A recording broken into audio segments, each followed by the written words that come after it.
ఐటీలో ఎంట్రీ కావాలా? Trainee software engineer గా అజా కోడింగ్ ట్యూటర్ లో 2 వీక్స్ ట్రయల్ పీరియడ్ లో వెంటనే చేరండి. తబలాతో సప్త స్వరాలను అమోఘంగా పలికించిన తబలా మాస్ట్రో జాకిర్ హుస్సేన్ కన్నుమూశారు. ప్రపంచవ్యాప్తంగా కోట్లాది మందిని విషాదంలో ముంచి ఇక అమర లోకానికే నా సంగీత కచేరీ అంటూ కదిలిపోయారు.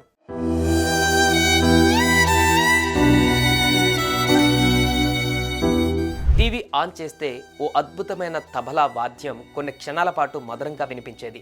ఆ తర్వాత ఆ తబలా వాద్యకారుడు ఓ చిక్కటి టీ తాగి వాహ్ తాజ్ అంటూ అద్భుతమైన ఆనందాన్ని, రిలాక్స్ ఎక్స్ప్రెషన్ను చూపించేవారు. ఆ యాడ్తో తాజ్ మహల్ టీ అమ్మకాలు ఇండియాలో ఓ రేంజ్కి వెళ్ళిపోయాయి. ఆ అమ్మకాలు పెరగడం వెనుక టీ రుచి ఎంత ఉందో తెలియదు కానీ ఉస్తాద్ కళ ప్రతిభ మీద భారతదేశంలోని కోట్ల మంది ప్రేమాభిమానాలే ఈ తాజ్ మహల్ టీని ఆకాశమంత ఎత్తున నిలబెట్టిందంటూ అప్పట్లో ఓ మాట వినిపించేది. ఇండియాలోని కోట్లాది మంది అభిమానాన్ని దోచుకున్న ఆ కళా తపస్వి ఇక కన్నుమూశారు. ఆయన మరణం దేశాన్నే కాదు, సంగీతాన్ని ప్రేమించే ప్రతి గుండెను కలిచివేసింది.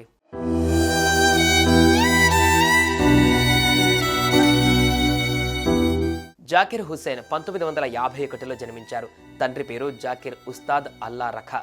చిన్న వయసులోనే తండ్రి నుంచి సంగీతాన్ని అవపోసన పట్టారు. భారతీయ సంప్రదాయ వాద్య పరికరం తబలాను తన శరీరంలో ఒక భాగంగా మార్చేసుకున్నారు. సరస్వతీదేవి కటాక్షం కోకుల్లలుగా ఉందేమో. 12 ఏళ్లు వచ్చేసరికి కాకలు తీరిన తబలా వాద్యకారుడిగా మారిపోయాడు. బహిరంగ ప్రదర్శనలు ఇవ్వడం మొదలుపెట్టాడు. చిన్న వయసులోనే విదేశాలలో కూడా కచేరీలు ఇచ్చేంతగా కళలో ప్రావీణ్యం సంపాదించారు. ఓ గొప్ప కార్యం సాధించడానికి వయసుతో పనిలేదు, పట్టుదలే ముఖ్యమన్న సత్యాన్ని తన విజయ పదం ద్వారా చూపించారు జాకిర్ హుస్సేన్.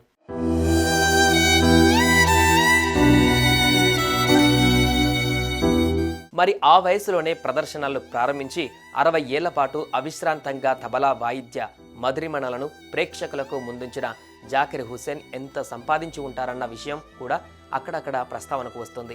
ఇక్కడ విచిత్రం ఏమిటంటే విదేశాలలో ఆయన ఇచ్చిన పర్ఫార్మెన్స్లకు వచ్చినటువంటి మొదటి పారితోషికం 5 రూపాయలు. ఆ తర్వాత కొద్దిగా పెరుగుతూ వచ్చింది. ఒక దశలో జాకిర్ హుస్సేన్ ప్రదర్శన కావాలంటే 10 లక్షల రూపాయల వరకు చెల్లించవలసిన స్థాయికి చేరింది. అయితే నిర్వాహకులు ఎంత ఇస్తే అంత తీసుకునేవాడు తప్ప నాకింత కావాలి అని ఆయన ఎప్పుడూ డిమాండ్ అన్నది చేయలేదట. తబలా వాయిద్య కళ ద్వారా జనాలను రంజింపచేయడం, వారి ప్రశంసలు మాత్రమే ఆశించడం అన్నది ఈ సరస్వతి పుత్రుడి ప్రధాన లక్ష్యమన్నది తెలియజేస్తోంది. అందుకే ఆయన ఆస్తులు అటు ఇటుగా ఓ 10 కోట్ల రూపాయలకు మాత్రమే పరిమితమైనట్లు తెలుస్తోంది.